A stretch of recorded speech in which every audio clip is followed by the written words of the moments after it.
I'll give it like 30 more seconds for people to join in, and then we can get started.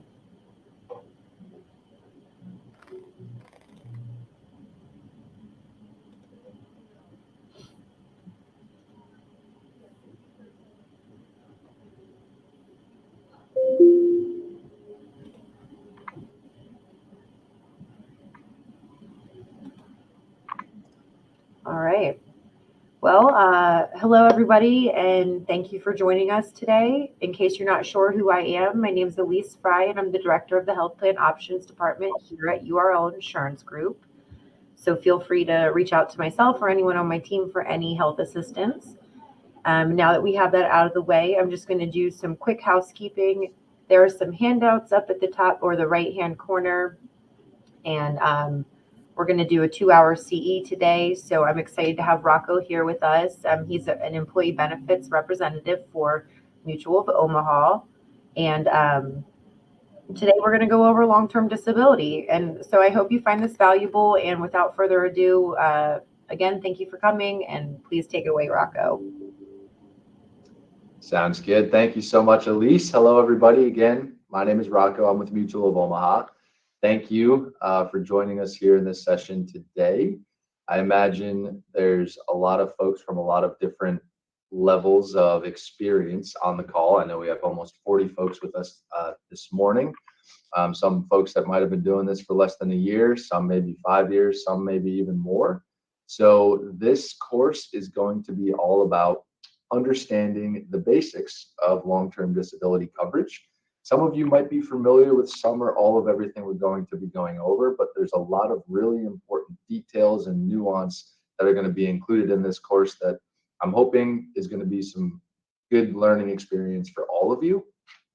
Some of it might be more of a refresher, but in any event, it's all really good stuff. So like Elise said, this is a 2-hour, 2-credit CE course. I don't imagine it's going to take the entire 2 hours, but I did want to point out, like Elise also said, in the handout section, there is the sign-in sheet that in order for you to receive the CE credits, you have to make sure that you complete that sign-in sheet and put your name, your signature, and the time that you attended, which will be from 11 a.m. to 1 p.m. on that sign-in sheet. All right, so that is how you receive the CE credits. All right, so in the course, we're going to be going over the basics of long-term disability, the eligibility. How is somebody eligible for long-term disability? How does somebody qualify for a long-term disability claim?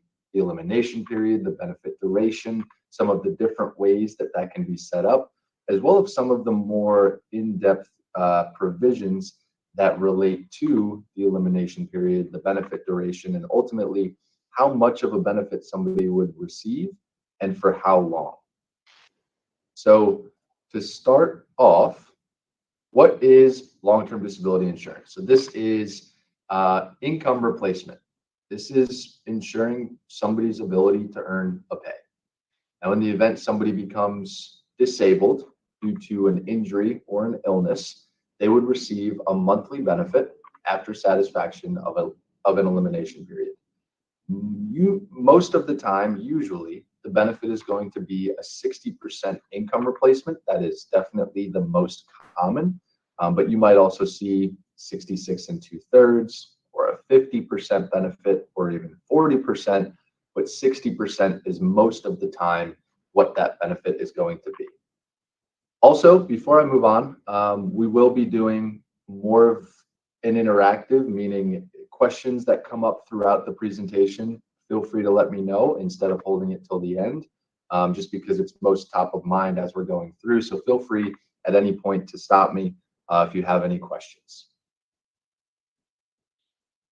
So starting off, how does somebody become eligible for long-term disability coverage? So it's based on a number of different factors. What does the group define as an eligible employee? How many hours per week do they need to work? Waiting periods for new hires. So usually first of the month following 30 days of active work, or 60 days or 90 days, or what that might be. Is somebody's claim due to a pre-existing condition? And what is somebody's or an employer's definition of actively at work, which again is how many hours per week or per month or per quarter do they need to work to be eligible for coverage? Some employers might set up multiple classes within their employee population for long-term disability. So for example, maybe they offer employer-paid long-term disability to all eligible executives or all eligible C-suite employees or all eligible employees working 40 hours or more per week. And then another class of employees might not have long-term disability, or they might have access to a voluntary long-term disability plan. But all this is saying is, are they eligible based on the employer's definition of number of hours per week and in an eligible class that the employer defines as having access to the long-term disability? Waiting periods, again, those are for new hires, fully customizable, by the employer. Some of them might have 0-day service waiting period. New hires are eligible for coverage on their date of hire, or some might have that 30-day or 60-day, 90-day waiting period. All right, pre-existing conditions. So the most common pre-existing condition that you will see, limitation that you'll see, is a 312. That first number is going to be the look-back period, and the second number is going to be the amount of time that the employee would have to be covered under the long-term disability plan until their pre-ex is no longer applicable and pre-existing conditions would be covered. So for a 312, any condition that an employee receives medical consultation or is prescribed medication in the 3 months prior to their effective date, they would not be eligible to file a claim for that specific disability until they've been covered under the plan for 12 months. That is the most common, but one that you might come across, it's not always blaring and easy to see within contracts, but it is something really important to know because this is really going to impact how pre-existing conditions work. And it is an enhancement that perhaps you could use as a differentiator to enhance an existing client's or prospect's long-term disability plan, which is having a treatment-free period included in the pre-ex. So 3312 is saying, again, any condition that they receive medical consultation or prescribed medication in the 3 months prior to the effective date would not be eligible for a claim unless they've been covered under the plan for at least 12 months, or if they have been completely treatment-free for at least 3 consecutive months. So that's another way that an employee can satisfy that pre-ex period before being covered under the plan for a full 12 months, as long as they've been treatment-free for at least 3 consecutive months.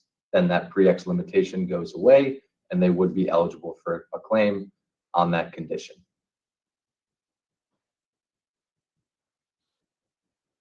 One other thing that I want to point out on the pre-ex is one of the questions that we get a lot is, well, we have a group that has been with a carrier for over a year or 5 years or however long it might be. When we transition to a new carrier, do they have to resatisfy that pre-ex period? Do they have to reserve that 12 months in order to be eligible for coverage for a pre-ex condition? The answer is no. Any company that transitions to a new insurance carrier, any employees that already satisfied that pre-ex period will be covered at no loss, no gain. So if they already have been covered under the plan for 12 months, they transition to a new carrier, those employees do not have to restart or resatisfy that pre-ex period of 12 months. All right, actively at work. So this is another question that we get all the time. The last bullet point there says actively at work does not take away coverage. It merely defines which carrier is responsible for the claim. So this is referring to the golden rule of disability, which is saying, okay, we have a group that is with carrier A. There's an employee that's on long-term disability today. They're either satisfying their elimination period or they're already receiving long-term disability benefits. We're transitioning to carrier B. will that cause any issues? Who is responsible for that claim that is already existing as we're transitioning to a new carrier? The golden rule of disability is that that claim is based on the date of disability. Whichever carrier is in force on the date of disability is responsible for the entire life of that claim, even if the company transitions to a new insurance carrier. Even if somebody is on short-term disability and that at some point transitions to a long-term disability claim, whether they're still with carrier A or they've switched to carrier B, it will still be the responsibility of whichever carrier is in force as of the date of disability. This comes up all the time and is something really important to know because it is relatively black and white, and that always will be the case for all carriers.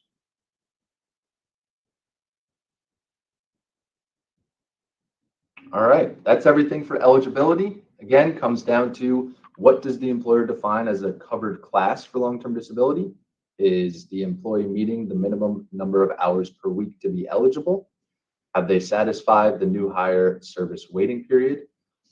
Do they have a pre-existing condition for the claim that they are trying to file for? And are they actively at work under that insurance carrier as of their date of disability? All right, so now we're moving into, well, how does somebody qualify for a claim and how much would they receive as a benefit and for how long? So another question that we'll get all the time, mostly from employees in enrollment meetings is, well, here's a scenario. Would this be covered under long-term disability? Or does long-term disability cover car accidents or something that happens on the job? And they try to give some specific examples. It doesn't necessarily come down to specific instances or accidents or illnesses that are covered, but rather it comes down to what is the carrier's definition of disability in order to qualify for that claim. So this slide is talking about the elimination period, which for short-term disability, as most of us might be familiar with, has one elimination period for illness and a second or separate elimination period for accidents.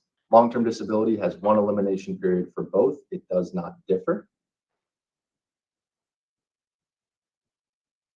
And here we're getting into the definition of disability. So the first period of disability, which is referred to as the own occupation period, is going to be usually the first 2 years or the first 24 months of long-term disability benefits, at which point it then transitions to the any occupation period. Now, some carriers, not all, might include a gainful occupation definition within their any occ period. This is something that you might want to keep an eye out for. It's not included in all carriers' definition, but it's defined in that last bullet point there, saying that it's an occupation for which you are suited that can provide you with a certain level of income within 12 months of your return to work. So sometimes we might refer to this as a crystal ball provision, which is saying that if you are unable to work and meet a certain amount of income replacement right now, but we also anticipate, or sorry, I switched that up a little bit. If you currently are unable to work your job and meet a certain level of income at this time, but we can expect that within the next 12 months, you will be able to return to work and meet a certain level of income, that we will actually not consider you disabled right now. So yes, although you're meeting the definition of disability at this point, within the next 12 months, we expect you to be able to return to work to a certain period of meeting a certain level of income. We will actually be able to end your disability benefits right now, which doesn't always seem entirely fair. Mutual of Omaha does not include that gainful occupation definition in our definition of disability, which is just something that I wanted to point out. So it goes into some more details here. The biggest example that we will most commonly use when somebody is asking about, hey, how do you determine if somebody is eligible for benefits under this any occupation period? What it's defined as is an occupation that somebody is reasonably suited for based on their training, experience, eligibility, and experience. So if there is a CEO that is unable to perform their job as a CEO, but they're able to perform a job in a similar role, maybe as another C-suite executive within that company or a similar company doing some of the same or similar daily tasks that they would be doing as the CEO, then they would not be considered disabled because they're reasonably suited for that position. Now, if a CEO can't perform their job in the roles of a CEO, but they are physically suited to flip burgers, well, then that's not something that we would use in that instance to qualify them for disability, because that is so different from their job and their position as a CEO that we're not going to send a CEO to flip burgers and say, hey, you're not going to qualify for disability.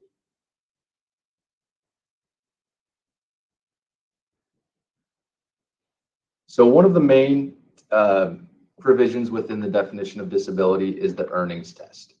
So somebody has to have a loss of a certain percentage of their income in order to qualify for disability.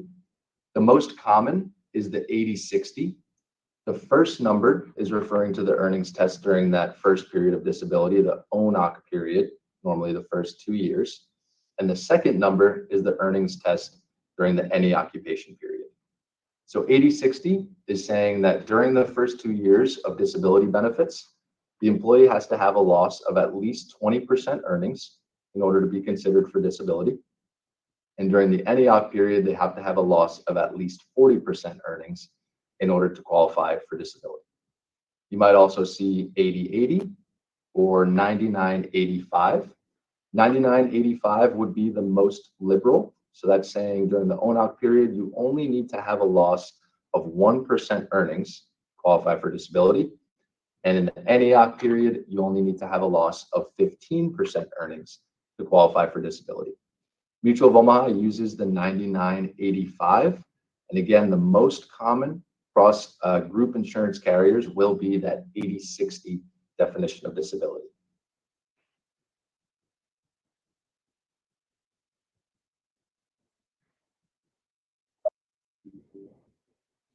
Okay, so again, this is saying that the higher the number of the earnings test, the easier it is to qualify for claim, like I had just mentioned. Another definition of disability that you might see is the OR definition. Now, this has changed throughout the years, where what it used to be is an employee, in order to qualify for disability, has to have a loss of a certain percentage of income or is unable to perform a certain number of material duties. So like we just talked about, employees have to have a loss of a certain percentage of income to qualify for disability. Another portion of qualifying is having a loss of duties. Most carriers, most definitions are going to require a loss of earnings and duties to qualify for disability. Now, carriers have sort of found a little bit of a workaround to make the definition look more liberal and able to approve more claims by including that OR word. But if you'll notice and you read into the actual language in the policy, a lot of the carriers that are using this OR definition today sort of convolute the definition and might require a loss of a certain percentage of income and a small amount of duties, or a larger loss of income. So I know that sounds a little bit confusing, but it's not always just, hey, you need to have a loss of earnings or duties, but it's sort of a combination of both. So just to be mindful of whenever you do see that OR definition is read into it a little bit further and actually see exactly what that definition is stating, because it's not always just earnings or loss of duties.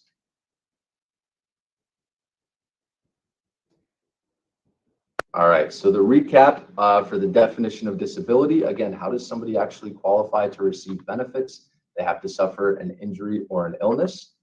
They meet that earnings test definition for the ONOC and the ENEOC period, as well as the loss of duties that a carrier might require. The higher the earnings test numbers, the more liberal the contract. And gainful occupation is, it says here, generally very good unless misapplied by a carrier. And what it's referring to there by being misapplied by a carrier is that crystal ball provision, meaning that the carrier can sort of look into the future by 12 months, anticipate the employee would be able to return to work up to a certain period of ability. And at that point, they can end the claim now, even though they're meeting the definition of disability at this point in time. So I'll take a quick pause just to see if anybody has any questions as we're summarizing the end of this definition of disability. There are some questions, Rocco. Let me pull that one up. Under the Q&A, we're being asked if you can give an example of how a treatment-free 3 months would supersede the 3-month look back. Absolutely. So let's say You're breaking up. You sound like you're like I don't know how to explain it. Did that just start happening? Yes, just within the last minute. Okay. Let's see. Can you hear me any better now? Am I still breaking up? All good. No. I'm not sure what happened. I don't know what happened either. It was fine a minute ago. When the wind is blowing, you know how the internet goes. Yeah. Let me try something.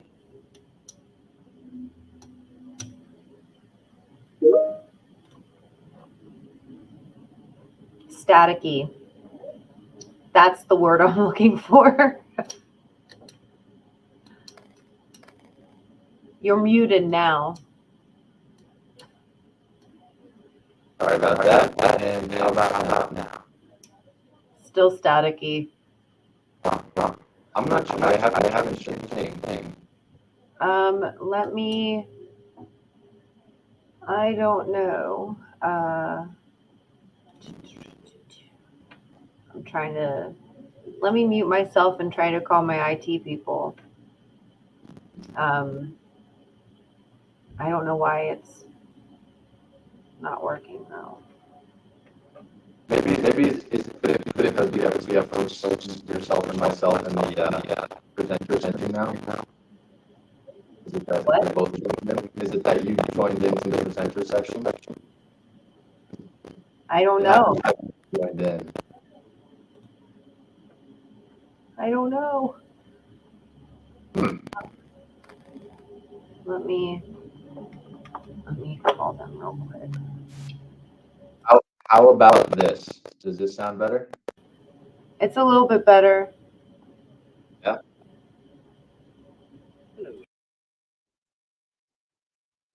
Sorry about this, everybody. I'm not sure what happened.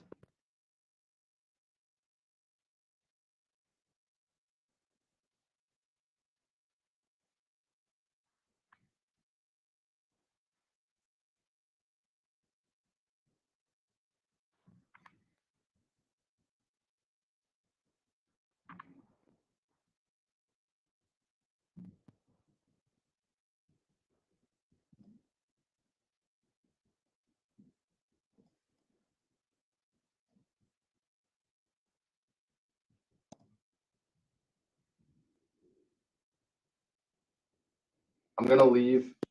I'm gonna take Nate's advice. I'm gonna leave and then join back. Okay. Yeah, you're already sounding better. I don't know. I told you the wind was blowing or something. Okay. All right, I'll keep going. Just let me know if anything. Yeah, I'll else. let you know if it starts again. I did. I'm on the Okay. phone with IT now and got him the link, so they're aware. All right. So the 3-3-12. Let's go over an example. So let's say that within the 3 months prior to somebody's effective date for long-term disability, they have cancer. They have been going to chemo in and out, and they begin their eligibility for long-term disability on January 1st. Now, let's say they continue to go through chemo treatments for the next 2 months. So now we're in March. And at that point, they say, hey, looks like you're moving along tremendously. You no longer have to come to chemo treatment, and you can return to work full time without having to take any time off of work to continue that chemo treatment. Now they, for 3 full months at least, are completely treatment free. They haven't been going to chemo. They're not taking any medication for their cancer. At that point, after they've been treatment free for 3 months, they are no longer subject to that pre-X period. So again, they were eligible on January 1st. They still remained under chemo for 2 months, and then they were treatment free for 3 months. So that's only 5 full months they've been covered under the plan. But because they've been treatment free for 3 months, they are no longer subject to the pre-X for that cancer. Instead of having to have been covered under the plan for 12 months, it really was only a total of 5. And now they are eligible for a claim for cancer if it does reoccur or come back and they have to go back on those chemo treatments. Does that make sense? Does that answer your question? I don't see any more popping up about it, so I'll let you know if any more ensue on that one. But and I believe that this one is no, and this is workers' comp, but would the injury have to happen to them on the job? So that's a great question. Now, with short-term disability, I'm going to switch gears for a second just to help explain this. Short-term disability coverage is always going to be off-the-job coverage. Any injuries that occur on the job would be workers' comp. Now, long-term disability is 24-hour coverage on or off the job coverage. So regardless of whether an injury or illness occurs from something on or off the job, long-term disability coverage would be applicable. If they're receiving workers' comp, it would be an offset, but it does not have to be an on or off the job injury or illness, but long-term disability does cover both. I have a question also from Michael Anderson here. So he says, I have a dentist who is unable to physically provide direct care, but maintain the practice operation with management and supervision of the practice until it closed, approximately 3 months. During the 3 months, he produced no income to the practice. When and how much would he qualify for? So we have a dentist who could not provide direct care, but maintained the practice operation with management for approximately 3 months. But during the 3 months, he produced no income to the practice. So the question is, when and how much would he qualify for? And that, I would have to say, it depends. So based on that description in this scenario, it's more so trying to determine, does he meet this definition of disability in order to qualify for benefits? So sure, he's still working, but he's not working up to the capacity that he would need to in order to meet all of his material duties and earn 100% of his income, because he's not able to produce any income for the practice, and he's not able to perform his actual job and all of his duties as a dentist. So would he qualify for disability? Yes. Now, is he still earning some income? Is he earning a percentage of his income? That would all determine, okay, does he have at least a 1% loss of earnings if that earnings test is 99? Or what's most common is requiring a 20% loss of income. So can he still perform some of the duties that he needs to be a dentist?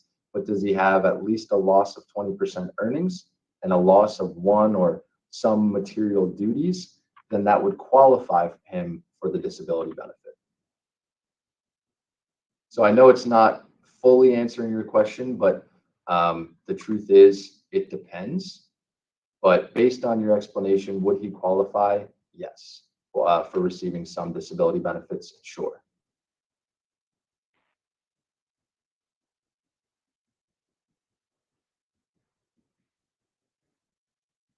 Any other questions before I move on? I don't see any. Oh, wait, one just popped in. Literally. Yep, I see. How long can the payment last if starting a claim? So that's a great question, and we will be getting into that in just a couple of slides here. So I'm going to hang tight on answering that, and we'll get to that within the next few slides. Excellent. All right, you can still hear me okay, Elise?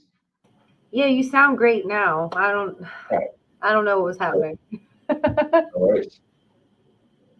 Here it is, the very next slide. So how long do I have to be disabled in order to get a benefit? So this, we're going to be talking mostly about that elimination period, which again is going to be the same whether it's due to injury or illness. The elimination period is the number of days that you must be consecutively disabled before benefits become payable.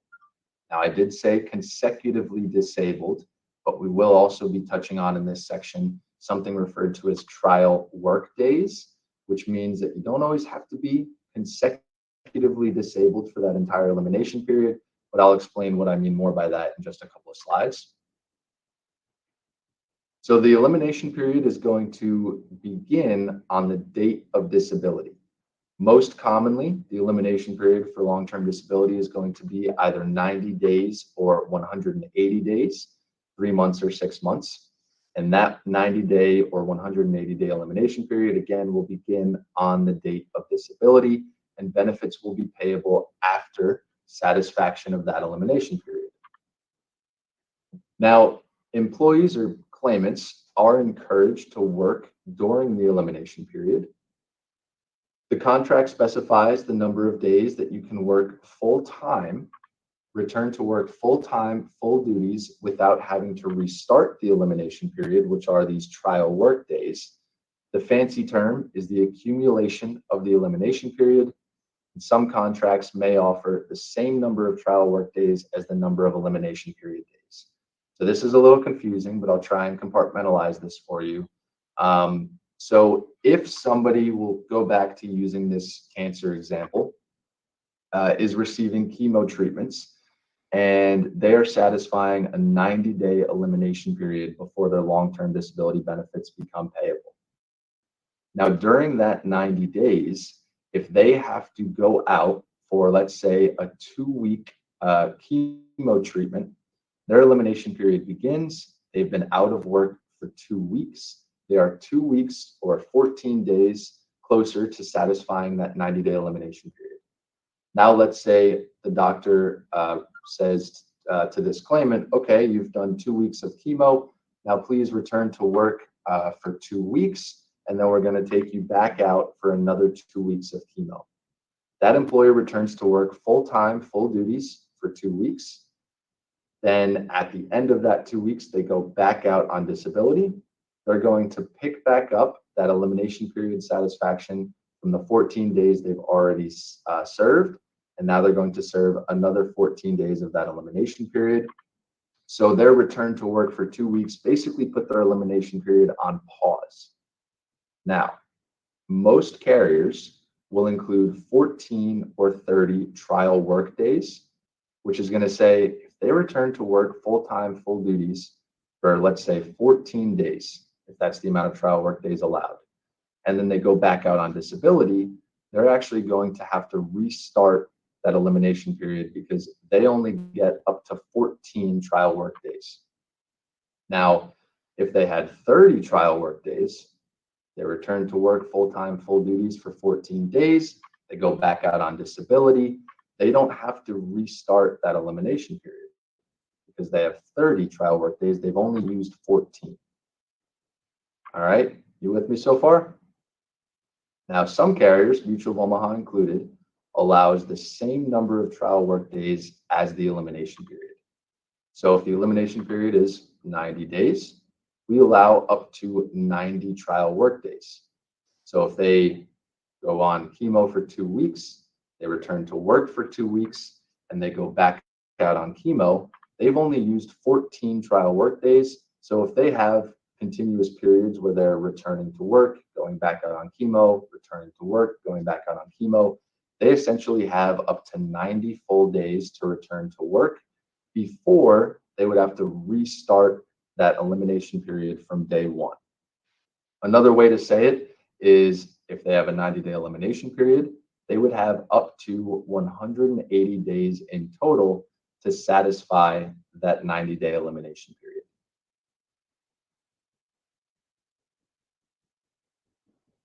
So here's using another example. If they have 30 trial work days in the contract, which is another common number of trial work days for a lot of carriers, you are disabled but can work full-time for a few days a week. Contract states you have 30 trial work days. If you work full-time, full duties for more than 30 days before the elimination period is satisfied, then you must restart that elimination period.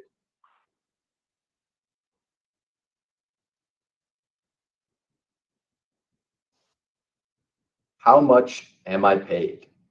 Sounds easy, but there is a lot to it. You have the benefit percentage, which, like we mentioned, is most commonly 60%.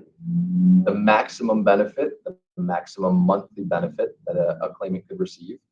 Definition of total disability, residual disability, a return to work benefit, otherwise known as partial disability benefit, return to work formulas, other income, and the minimum benefit. So again, the most common is 60%. I'd say the second most common income replacement or benefit would be 66 2/3. There's a lot of others that it doesn't list here. It is possible for carriers to do 50%, 40%. It is fully customizable. These are just the most common. So if somebody earns $60,000 per year, they have a plan, disability policy that pays a 60% benefit. You would take their annual earnings, divide it by 12 months. Their earnings are $5,000 per month. Multiply that by 60%, and their benefit would be $3,000 a month. On top of that, every policy is going to have a maximum benefit. Now, you may be working with a prospect or even an existing client that doesn't have long-term disability, and you're trying to determine what is a benefit plan that would make sense for this client. When determining a max benefit, what all carriers are going to do, what all underwriters are going to do to try and determine what makes the most sense for the group, and also from a risk perspective, is what is the average income from the top 5 earners. So if the average of the top 5 earners is $120,000, then that would qualify the group for a $6,000 max monthly benefit. $120,000 divided by 12 is $10,000 a month. Multiply that by 60%, and that's $6,000 of a monthly benefit. So if there's a group with earnings from employees of anywhere from $25,000 up to, let's say, $200,000, but the average of those top 5 earners is $120,000, a benefit max for that group that would make most sense is $6,000.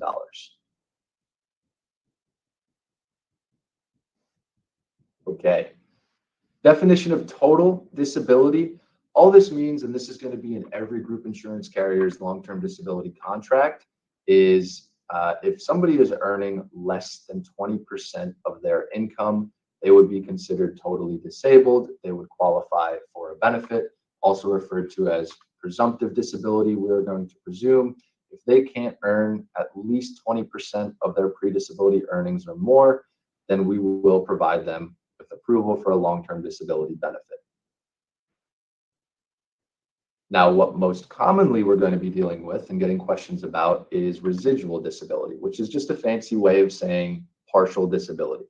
Somebody does not have to be totally disabled and earning less than 20% of their pre-disability income in order to qualify for disability.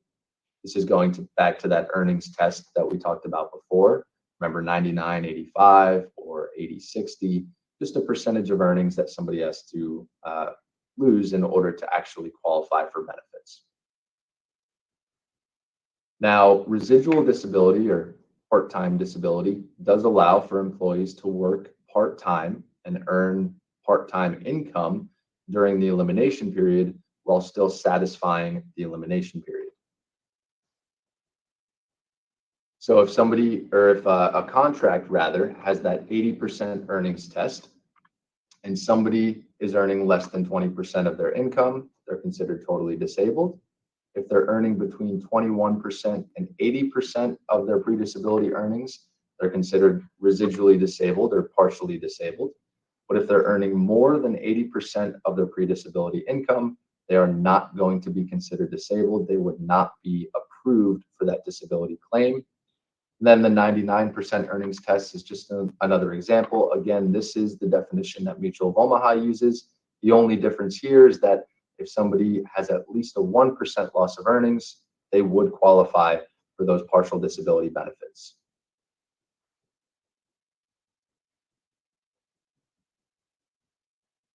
Okay, so this is a very, very important provision to consider when you're reviewing a client's long-term disability policy and or shopping the market for other disability policies to replace that. The return to work benefit is going to determine how much of a benefit somebody could receive over how long if they're working part-time. And there's three different ways that this partial disability benefit can work. Most carriers are going to allow for, if we look at that those final two bullet points here, it says length of time varies by carrier, usually 1 to 2 years. It's a combination of benefits and earnings that cannot exceed pre-disability earnings. So most carriers are going to include 12 or 24 months of full partial disability income. What that means is if somebody's working part-time and they're approved for LTD benefits, the carrier is not going to reduce their disability benefit unless the sum of their part-time earnings plus their disability benefit exceeds 100% of their pre-disability earnings. All right. So if somebody's working part-time and they're getting, let's say, 50% of what they were making before they were disabled, and then they're getting a 60% benefit from the carrier, well, they would be getting 110% of their earnings, right? 50% from part-time, 60% from the carrier. So that's going to be more than what they were making before they were disabled. So that would then reduce by 10%, reduce the benefit by 10%. So they're only getting 100%.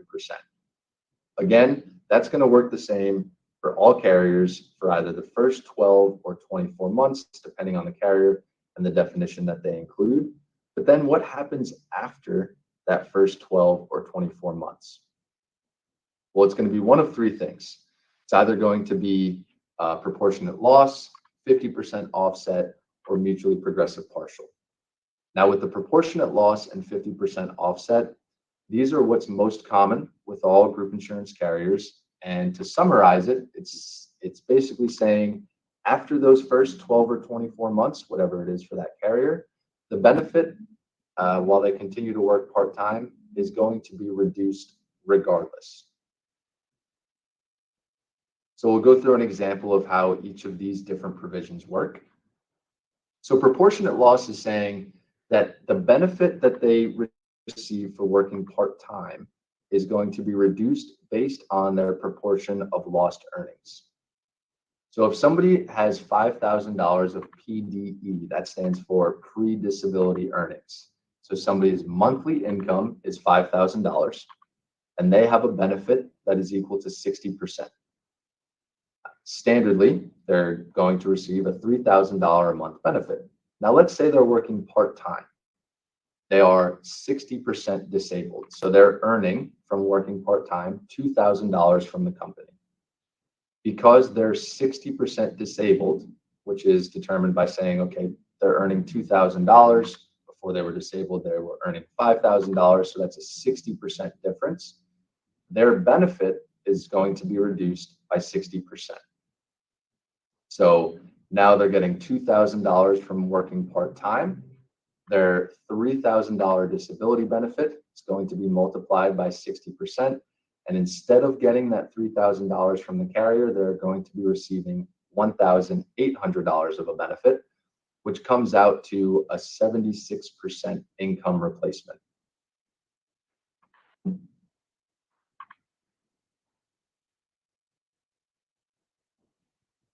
The other option or provision that a lot of carriers will use is the 50% offset. So again, we have an example where somebody has $5,000 a month of their pre-disability earnings.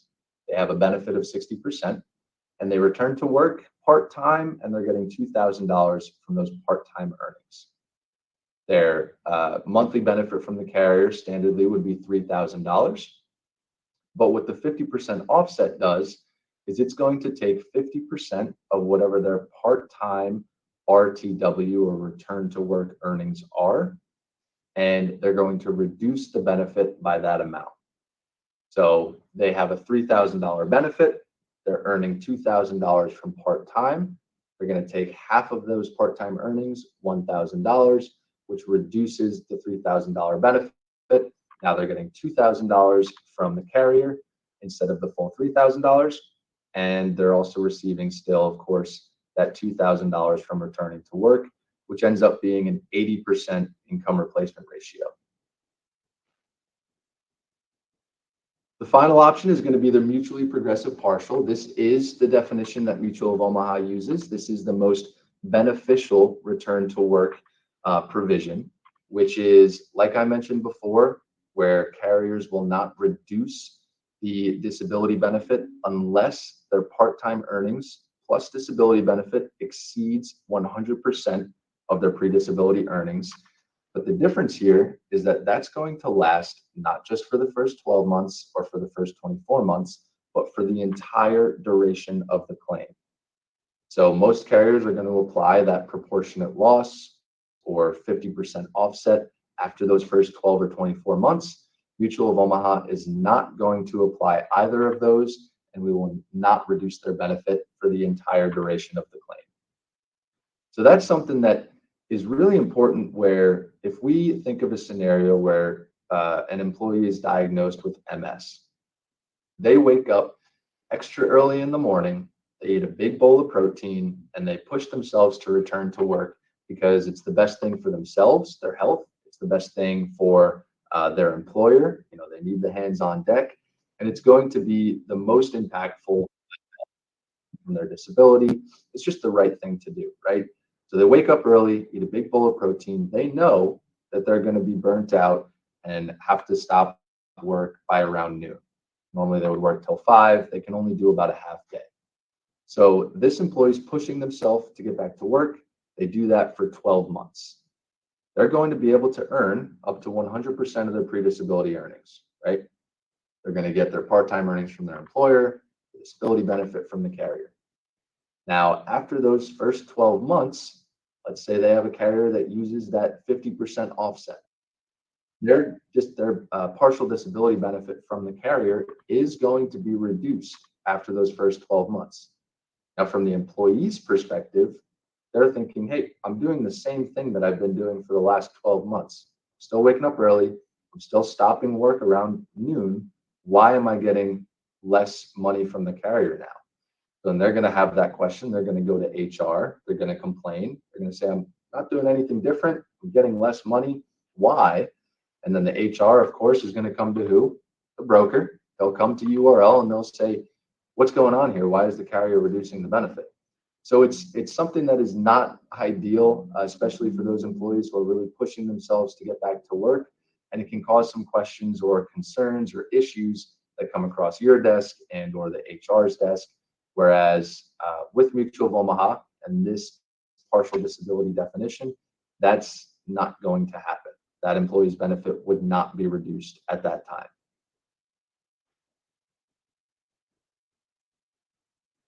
So here's just a summary example.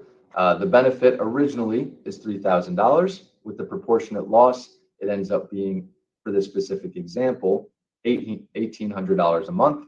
With the 50% offset, it's $2,000 a month. And with the mutually progressive partial, again, it does not reduce, and they're still getting the $3,000 per month.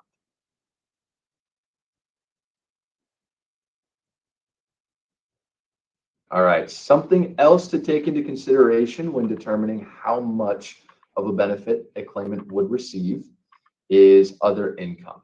Most commonly, we'll see Social Security and workers' comp benefits, but it can also include individual disability plans or third-party settlements. real quick, I do see a question came in. How to calculate the payment if the client changes the salary? Good question. So the disability benefit is going to be based on the employee is earning on the date immediately prior to their disability. So if somebody's out of work and they're receiving long-term disability benefits, it's not going to be very common that an employer is going to change their earnings because they're out of work and they're not working. So it's going to be based on whatever their earnings were on the date immediately prior to their disability, and that's what their benefit is going to be based off of for the entire duration of their claim. Now, if your question is, well, okay, but what if the employee starts returning to work part-time and they're earning partial earnings during their disability benefit period? What if the employer changes their salary? Well, that is going to impact their definition of part-time earnings, because it's going to say, okay, is that employee still meeting that definition of disability? Do they still have at least a 20% loss of earnings in order to qualify for disability, if that's what their definition of disability is? So if they're working part-time and the employer decides to start paying them more and say, you know what, you're not working full-time anymore, but we're still going to increase your earnings, then there's a risk that that employee would not qualify for disability benefits at all anymore, because that would be considered their part-time earnings.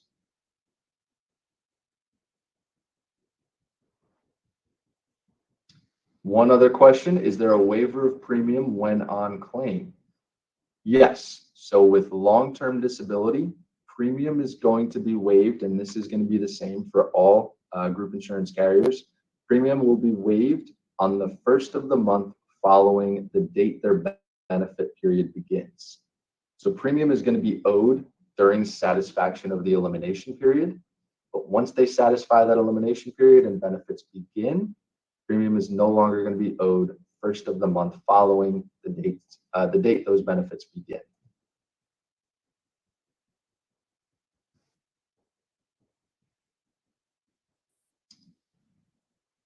All right, I'll keep moving forward here. Yep. So the net benefit, of course, is just going to be the overall take-home pay that an employer receives, keeping in mind any other income sources, Social Security, workers' comp, part-time earnings, if applicable. So an example, somebody's making $5,000 a month. They have a 60% benefit in their plan. They return to work part-time and they're earning $2,000, and they receive $300 from Social Security. So if we assume that proportionate loss definition, they're going to have $1,200 reduced for returning to work, and the $300 for Social Security also reduced. So their take-home net benefit would be $1,500.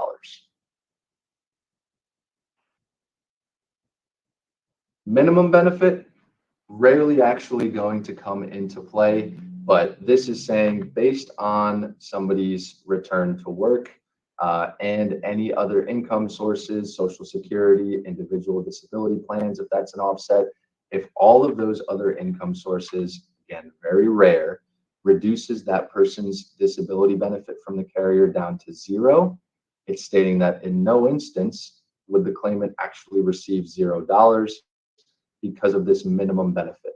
Even if all of the offsets bring their benefit all the way down to zero, they would still get $100 a month. Usually the definition is going to say it's going to be the greater of 10% of their benefit or $100. So in no instance would a claimant receive actually $0 from the carrier.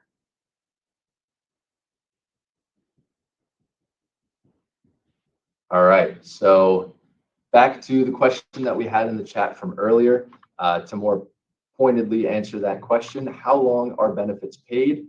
It depends on the cause of disability to some extent. Most of them are going to be paid to the end of the benefit period, which we'll explain in a second, or of course the first day in which an employee is no longer disabled and can return to work full time. But some disabilities are going to be limited to a certain duration that benefits can be paid for. So the main benefit duration is going to be up to Social Security normal retirement age. That is the most common disability, long-term disability benefit duration. Now, plans also can be written with a 5-year max duration or a 2-year max duration. It is flexible, and there's all durations in between them. I would say Social Security is by far the most common max duration. 5-year max duration is the second most common, and then 2-year max duration would be the third most common. DIA listed out there, and we'll get into an explanation of what that is in the next slide here. But then some of those benefits that might have a limited benefit duration, even if the max duration is Social Security normal retirement age or 5-year, disability benefits due to mental and nervous and or drug and alcohol and or self-reported illnesses are usually going to be limited to a max benefit duration of 24 months.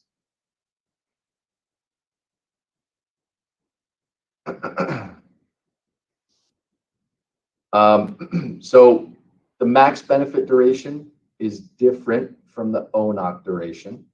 So if there's a max benefit duration of up until Social Security normal retirement age, that is ultimately the max length of time somebody could receive benefits, but that is different from that 24-month ONOC period, which again, back when we were discussing in the beginning of the presentation, the first 24 months, the definition of disability will be different than after those first 24 months once the claim transitions into that ENEOC period. Now, an enhanced plan, one that most commonly we'll see as a carve out for executives or C-suite employees or managers, is having an ONOC to 65, which really is just saying it's going to be the ONOC definition for the entire length of the long-term disability claim, instead of having it transition into that ENEOC definition after the first 24 months. So it just provides a more liberal or easier way for folks to qualify for the long-term disability benefits for a longer period of time, because the definition of disability never transitions to that ENEOC definition. So ADIA, so this complies with the Age Discrimination in Employment Act of 1967. So when we say benefit duration is up until Social Security normal retirement age, as I'm sure you can imagine, we get asked the question all the time of, well, hey, I already reached my Social Security normal retirement age, or I'm going to reach my Social Security normal retirement age next year. Is there really a reason or any purpose that I should have this coverage? It seems like I wouldn't have it anymore. So the ADIA is in there to allow for a benefit duration for employees who have already reached or surpassed age 60. So for anybody younger than age 60, it's cut and dry, black and white. Benefit is up to their Social Security normal retirement age. For employees that have passed age 60, they will still have a benefit duration. It's just based on that ADIA scale. So for example, somebody who is age 67 at their date of disability, even though they've already reached that Social Security normal retirement age, which let's say for them it's age 67, they would still have a benefit duration of 1 year and 6 months. So they're still covered. Let's say there's somebody who's 70 years old as of their date of disability. They've definitely already passed that Social Security normal retirement age, but they still have a benefit duration of 1 year. So it's basically a scale of folks who have between ages 61 and up, depending on their age at the date of disability, it still provides them with a certain benefit period. So if they're disabled at age 63, their benefit duration would be at least 3 years. If they're disabled at age 65, their benefit duration would be at least 2 years. It's just a reduced benefit duration to still allow for benefits for those that have already reached or are close to reaching their Social Security normal retirement age.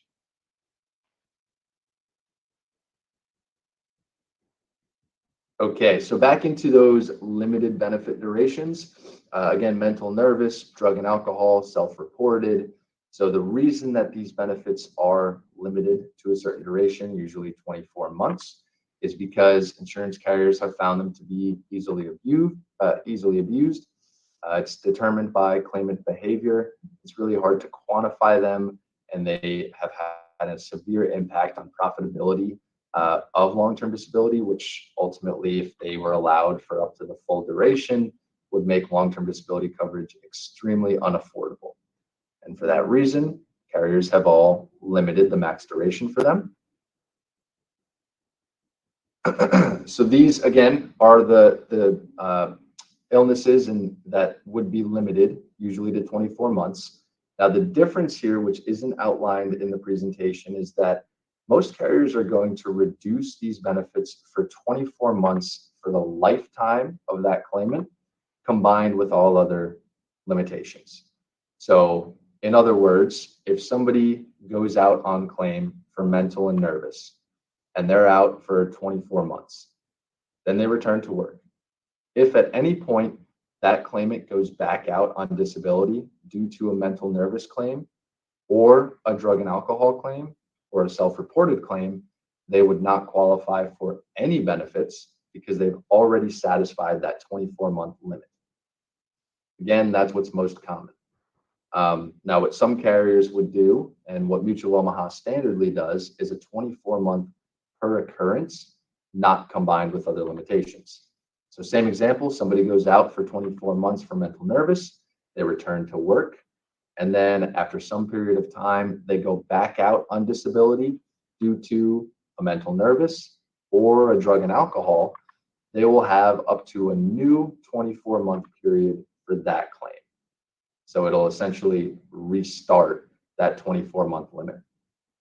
A lot of carriers include self-reported or specific condition limitations. Mutual of Omaha standardly does not include a limitation on these, and that's something that is not able to be medically proven. So for example, maybe some really intense back pain that the employee has that is self-reported for themselves, but they don't actually have any specific back injuries that are diagnosable, or very extreme migraines that the employer reports where they can't stare at a screen and their job requires them to. A lot of carriers are going to limit that benefit duration to 24 months. Mutual of Omaha does not, and not all carriers do, but it is common to have that limitation. I see a question, if any idea how long this is expected to go. So we are a little more than halfway through. We're on slide 43 out of 88, but the rest of the presentation won't take the full hour. I would say probably around 12:30, we should be wrapping up, depending on questions.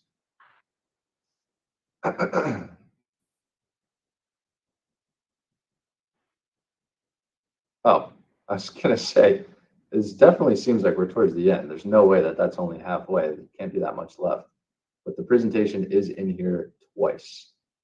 That makes a lot more sense. So the summary of the duration of how long benefits can be paid is until the employee, of course, no longer disabled, can return to work full-time, full duties. They reach the end of their benefit duration. They reach the end of a limit for a limited condition, or if they die. Now, if somebody is receiving long-term disability benefits and they pass away, there is something called a survivor benefit in all long-term disability policies, which means that a surviving spouse or children or parents in that order would receive a lump sum payment equal to 3 times their monthly benefit in the event that that employee passes away while receiving benefits. And that actually is everything. So Rosemary, you should be good to go within the next 5 minutes or so here, and I will open it up to any questions.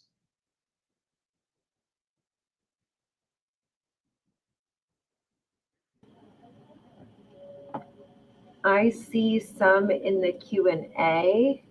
I don't think you answered the very last one. Oh, yeah, I see a couple in here. Yeah, I was like, it just popped in. Yep. So I see one from Richard. So what is the difference between partial disability and 0-day residual? So that's a great question. 0-day residual is stating that the employee does not have to be totally disabled or can be partially disabled from their first day of disability. So while somebody is satisfying the elimination period, like we had discussed, the employee can satisfy that elimination period while partially disabled, and that's starting from day one, from their first day of disability. That's what that 0-day residual means. Just a fancy way of saying partial disability from day one. Understand this question may be answered later. Are premiums still expected when receiving benefits? So we did go over that. Once benefit duration begins, premiums are waived first of the month following. Are disputes resolved in arbitration exclusively? So I don't fully understand that question, Antoine. If there's any additional clarification you might be able to provide around that.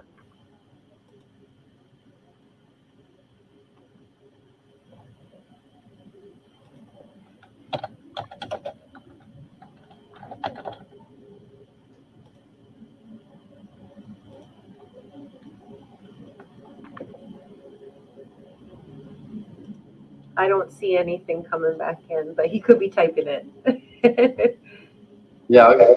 I'll give him another 30 seconds or so and see if any other I questions very roll much through. wish like we had the bubbles to know if he was typing or not, you know? Yeah. Like That would be good.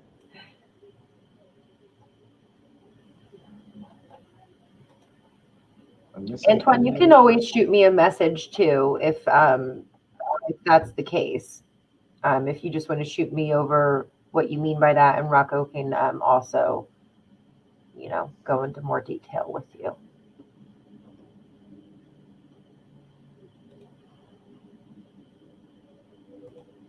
Yeah. I don't see anything else coming in. You were really quick. You were super faster than I thought you were going to be. Yeah, I was really thrown off when I looked at the slide count and I was like, 44 out of 88. There's no way. But it was in here twice. But yeah, I mean, it doesn't take too much time and really just depends on questions. But I don't see anything else coming in either. But I appreciate you helping set this up, Elise, and thank you everybody for the time. I hope that it was helpful. And if any other questions come in after the fact, One once popped in. reviewing PowerPoint, just let us know. We got another one, you said? I got another one, and I'm pretty sure it's yes, but do your contracts include both STD and LTD? Yes. Like, does Mutual of Omaha offer both STD and LTD? Yes, absolutely. They are separate policies, of course, and company can put in place LTD without STD or vice versa, or both of them, but Mutual Omaha does offer both, yes. Excellent. Well, yeah, well, thanks again, Rocco. I mean, I hope everybody found this valuable. There was lots of good questions. This might be the most Q&A activity I've had on any webinar that I've had. So excellent there. Again, if anybody has any other questions that pop up or you think of, shoot it over to me. I can get it to Rocco. If you can't figure out the form, let me know. I've downloaded one. I can send to you, and we can figure that out as well. 11 to 1 p.m. Yes. Should be. One thing I did want to say, sorry, Elise, I didn't mean to cut you off. I did just want to highlight that again, and I saw that somebody did ask in the chat, hey, I see this is from 11 to 1. Do we receive 2 CE credits? And again, just to highlight on that sign-in sheet, make sure that you fill that out. That's how you get CE credits, but also on the time, make sure to put 11 a.m. start and 1 p.m. end, even though we didn't technically go until 1 p.m. Make sure to put 1 p.m. as the end time. Excellent. Yeah. Well, yeah, just reach out to me. Let me know if you can't figure out the form. I'll get it to Rocco. We'll get everything all figured out. Thank you again. Rocco's doing quite a bit more. I have quite a few more CE credits coming from Mutual with Rocco. So look forward to those and go ahead and sign up for those. I'm sure it will be just as interesting. Absolutely. Thank you all for the time. And thanks again, Elise. Thank you. Yep. Take care, all.